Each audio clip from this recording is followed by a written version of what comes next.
Bismillahir Rahmanir Rahim. Let us continue with Surah Al-Maa'idah bihawlillahi wa quwwatih. Ayah number 6. قال الله يا أيها الذين آمنوا إذا قمتم إلى الصلاة فاغسلوا وجوهكم وأيديكم إلى المرافق وامسحوا برؤوسكم وأرجلكم إلى الكعبين وإن كنتم جنبا فاطهروا وإن كنتم مرضى أو على سفر أو جاء أحد منكم من الغائط أو لامستم النساء فلم تجدوا ماء فتيمموا صعيدا طيبا فامسحوا بوجوهكم وأيديكم منه ما يريد الله ليجعل عليكم من حرج ولكن يريد ليطهركم وليتم نعمته عليكم لعلكم تشكرون. So this ayah is the famous ayah of wudu. He calls out to the believers, using the best description of course, O you who believe. He says, إِذَا قُمْتُمْ, when you stand up, إِلَى الصَّلَاةِ, to the prayer. Now, normally إِذَا means when the action has been completed. So when you have stood up for the prayer, then make the wudu. But of course that would not make sense. Rather, the wudu is before you stand up for the prayer. So what the ayah intends to say is when you want to stand up for the prayer, then make the wudu, the description of which is coming up. What is also apparent from this ayah is that every time you want to stand up for the prayer, make wudu, even if you already have wudu. That is what is apparent from the ayah, and certainly this is recommended, to make wudu every time you want to stand up for the prayer. However, we have from the ahadith that you do not need to make wudu if you already have wudu, and that is a separate discussion. The hadith for that exists. However, we would rather not go into that. He says, ila salah, when you want to stand up to the prayer. Salah normally means dua in the Arabic language, but in this context, it means the fiqhi technical salah, which is an act of ibadah which begins with the takbir and ends with the taslim, and is composed of specific actions and words. He says, فَاغْسِلُوا, the fa is the jawab of the shart. So wash your faces. Wuju is the plural of wajh. The face is from top to bottom, where the hair starts to grow at the top of your head down to the chin, and left to right it is from one ear to the other ear, not including the ears though, as you do not wash your ears. The face also includes the beard, however long it may be. You are to wipe the surface of the beard if it is thick. If it is thin, you are to wipe the skin underneath as well. So that will be the skin of your jawbone. If the beard goes down below the chin, then you wipe the surface of the beard. Now, this ayah does not make mention of the madmada, rinsing the mouth, nor the istinshaq, sniffing water up your nose, nor the istinthar, blowing the water out of your nose. However, we have from the narrations that these things are obligatory and that they are part of washing the face. And like we always say, you need the ahadith to supplement the Quran. There is a weak hadith that the Prophet made takhleel of his beard, which is to pass the fingers through the beard. But that is da'if. What is important is to wash the surface of the beard, however long it may be, because it is part of the face, and this is the better and safer opinion. As for washing every hair strand of the beard which dips beneath the chin, then obviously this is too much hardship. Though there are scholars who say that the thick beard, meaning the one which covers your skin, it is recommended to make takhleel of such a beard. But if you do it, that's good, but at best it is recommended. As for ghusl, let's say from janaba, where you have to remove hadath akbar, then even if you have a thick beard, you have to wash underneath it, and it has to be more thorough, because with the ghusl it's much more strict. Then he says, and your hands up to the marafiq, plural of mirfaq, meaning the elbow. Now here we need to be careful. When he says إلى المرافق, it actually means مع المرافق. So you also wash the elbow. And we get this from the narrations of the prophets and also from the companions when they made wudu. So again, narrations are vital. Then the third point is وَامْسَحُوا بِرُؤُوسِكُمْ. This is to say, wipe your heads. Notice how he says بِرُؤُوسِكُمْ. They say the ba functions to tell you to wipe the whole of your head. Otherwise you could have just said وَامْسَحُوا رُؤُوسَكُمْ. That would make sense. But the ba has a function, and it tells us to wipe the whole of your head, not just part of your head. And this is of course with wet hands.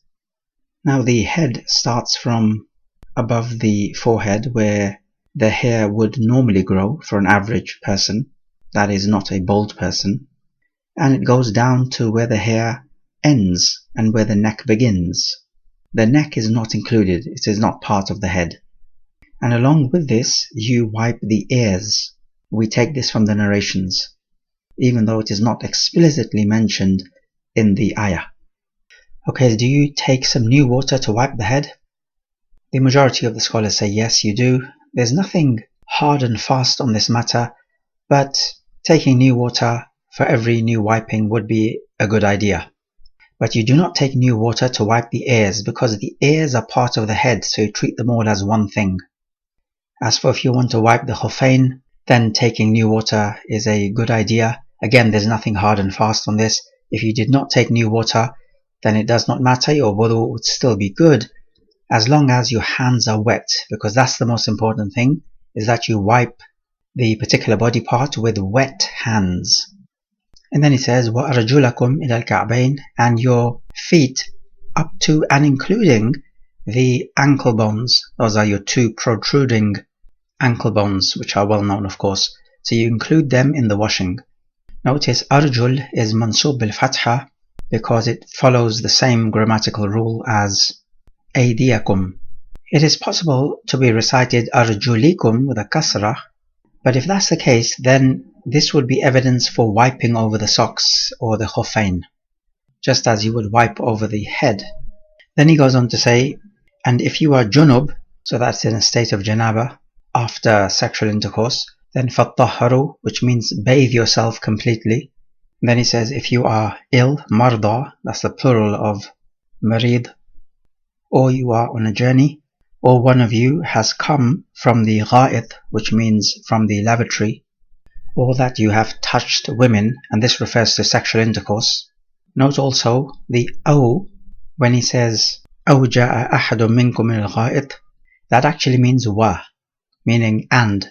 So if you are ill on a journey, and one of you comes from the toilet, so after relieving himself, or it be the case that if you are ill on a journey, and one of you has touched women, in other words, had sexual intercourse with your wives, or servant girls, as the case may be, فَلَمْ تَجِدُوا مَاءً, and you do not find water. So that is, from the lavatory you need water to make wudu, and if you've touched women, as in sexual intercourse, then you need water for the ghusl. But supposing the ayah says you do not find any, then it says فَتَيَمَّمُوا صَعِيدًا طَيِّبًا, make tayammum from all that which is goodly and pure on the surface of the earth, which is part of the earth. And famsahu, and wipe your faces and your hands from it, meaning from the sa'id, which is everything on the surface of the earth and part of the earth. This part of the ayah is the same as ayah number 43 of Surah An-Nisa, so you may refer to that. He says Allah does not want to put haraj, as in hardship, on you. So this is why He has ordained the tayammum on us, because this makes life easy for us.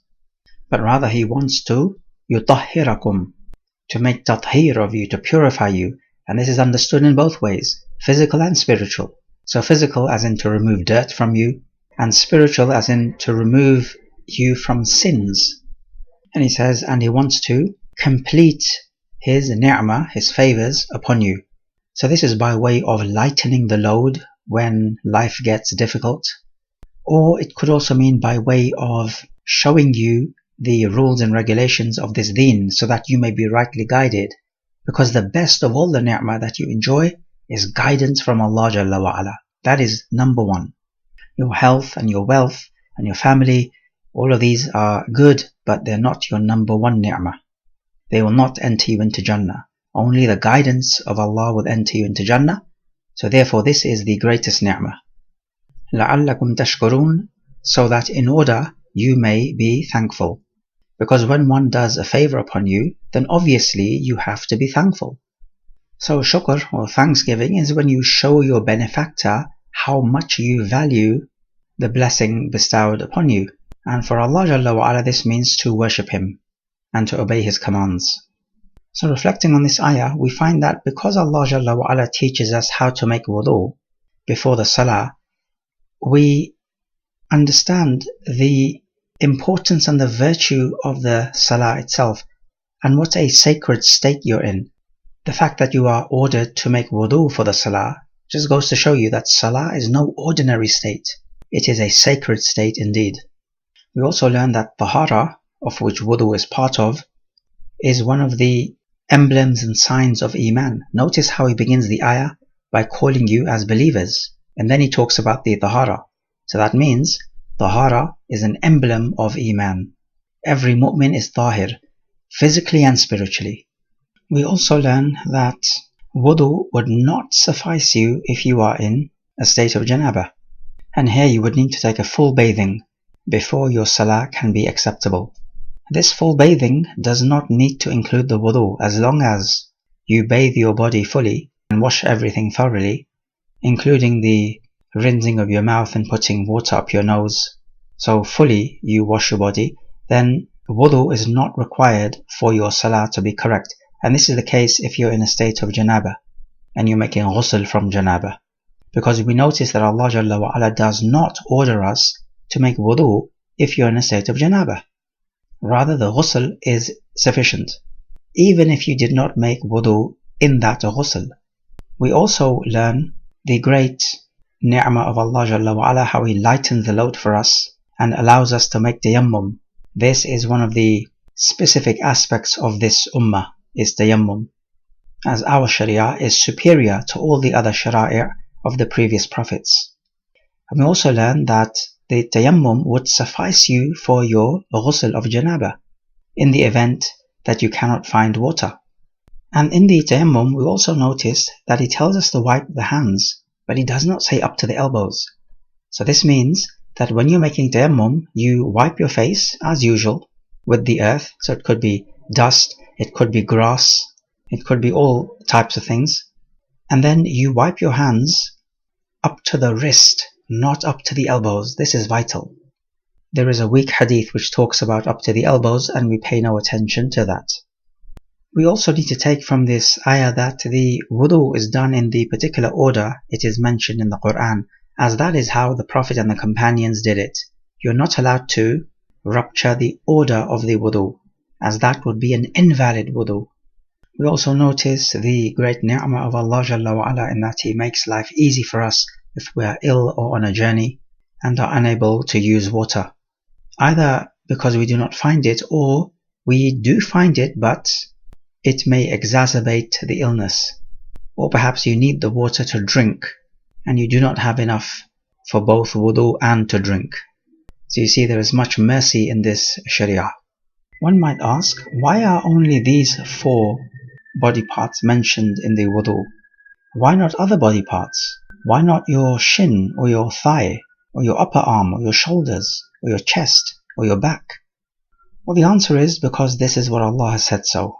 That's it. Now we can speculate as to what the reason may be. Beyond that, we might say, well, these body parts are the parts where you often work with. That may be true, but ultimately we do it because Allah said so. That's it. This is the safest answer. We also find from this ayah that Allah uses kinaya, which is to use one word to actually refer to another word which is intimately related to the first word. He says, or you come from the gha'id, you've come from the toilet. What he really means is that you've relieved yourselves, either urinating or defecating. But he does not say this explicitly. He simply says, or you've come from the toilet. because غائط means toilet or lavatory. Because using these words explicitly is normally something which people would rather not do, because it is a negative type of concept. Likewise, he says you have touched women. This is another kinaya. What he's referring to is sexual intercourse with your wives. But again, because these things are matters which people are normally shy of, Allah Jalla wa Ala does not mention it explicitly, and so kinayat do occur in the Quran. We also take that Allah has an irada, a want. Here he is talking about a irada shar'iyya, the sharia type of wanting. We also take that the tayammum does purify you, as he says that he wants to purify you. So tayammum works exactly the same way as wudu, in that it puts you in a state of tahara by which you may perform the salah and touch the mushaf according to majority opinion, and so on. Whatever works with wudu works with tayammum. And we may also take from this ayah the obligation of giving thanks to Allah Jalla wa Ala for all the ni'mah. This is why he grants us the ni'am, is for us to give thanks. And the deen of Al-Islam is all about being humble to Allah and giving thanks. Let's take ayah number 7. وَاذْكُرُوا نِعْمَةَ اللَّهِ عَلَيْكُمْ وَمِيثَاقَهُ الَّذِي وَاثَقَكُمْ بِهِ إِذْ قُلْتُمْ سَمِعْنَا وَأَطَعْنَا وَاتَّقُوا اللَّهَ إِنَّ اللَّهَ عَلِيمٌ بِذَاتِ الصُّدُورِ. And he says, وَاذْكُرُوا, remember the ni'mah of Allah upon you. The address is to the believers. And as for ni'mah, it is all types of ni'mah. And first and foremost is Allah guiding the Sahaba to Al-Islam, where previously they were mushrikeen. And he says, and remember the mithaq, which is an ahad, a contract which he made with you, as in Allah made this contract with you, O Sahaba. Okay, what is this contract then? To believe in and obey Allah and His Messenger in all conditions, during times of ease and hardship. إِذْ قُلْتُمْ سَمِعْنَا وَأَطَعْنَا, إِذْ meaning when, as in the past, when you said, we heard and we obeyed. That is the contract or the pledge of allegiance they gave to the Prophet by saying that we will hear and obey everything that comes from the mouth of the Prophet ﷺ, because it is an inspiration from Allah. And then he says, have taqwa of Allah. Indeed, Allah is alim, knowledgeable, bidhati, meaning that which is of as-sudur, the chest, that which is in the chest, meaning the heart. So He knows exactly what is in your heart, what your intentions are, and He will take you to account for that. So that if you are treacherous in your contract, Allah Jalla wa Ala will know about it. So this is a threat. So reflecting on this ayah, we find that Allah orders us to remember His favors. Now, remembering the favors of Allah in terms of your health and your wealth and the hidayah and so on can be wajib. For example, if you are missing out on your salah, or you are tempted to not pray or not do something which is obligatory upon you, like fasting and zakah and so on, then it is obligatory to remember the favors of Allah upon you, so that you may give thanks by performing the siyam or the zakah or whatever act of ibadah that you are feeling lazy not to perform, as long as that act of ibadah is wajib. Other than that, it is highly recommended that you remember the favors of Allah Jalla wa Ala, and that is the minimum ruling. Because when you remember the favors of Allah, it encourages you to increase in your act of ibadah. And the minimum that could be is mustahab, highly recommended. We also learn that it is obligatory always to remember your contract with Allah Jalla wa Ala. As a Muslim, your contract with Allah is, we heard and we obeyed. That is obligatory to always remember. We also learn the obligation of taqwa of Allah Jalla wa Ala, and we have spoken about this many times before. We also learn that the taqwa ultimately is in the heart. That's where it emanates from, which is why Allah goes on to say that He knows what is in your hearts. He says, Dhatu sudur, the companion of the chest, meaning the heart. So your taqwa is in your heart ultimately, and it manifests on your limbs. We also learn that the munafiqun cannot get away from Allah Jalla wa Ala. So on their tongues they say, yes, we believe, and perhaps they even perform some salah to be seen of others, but their hearts harbor kufr. And Allah tells us He knows what is in your heart. You cannot trick Allah Jalla wa Ala. So when we know that Allah knows what is in our hearts, then it is upon us to cleanse our hearts out, meaning cleanse them from evil thoughts, evil convictions, evil intentions, and to take ourselves to account before we are taken to account. هذا والله أعلم.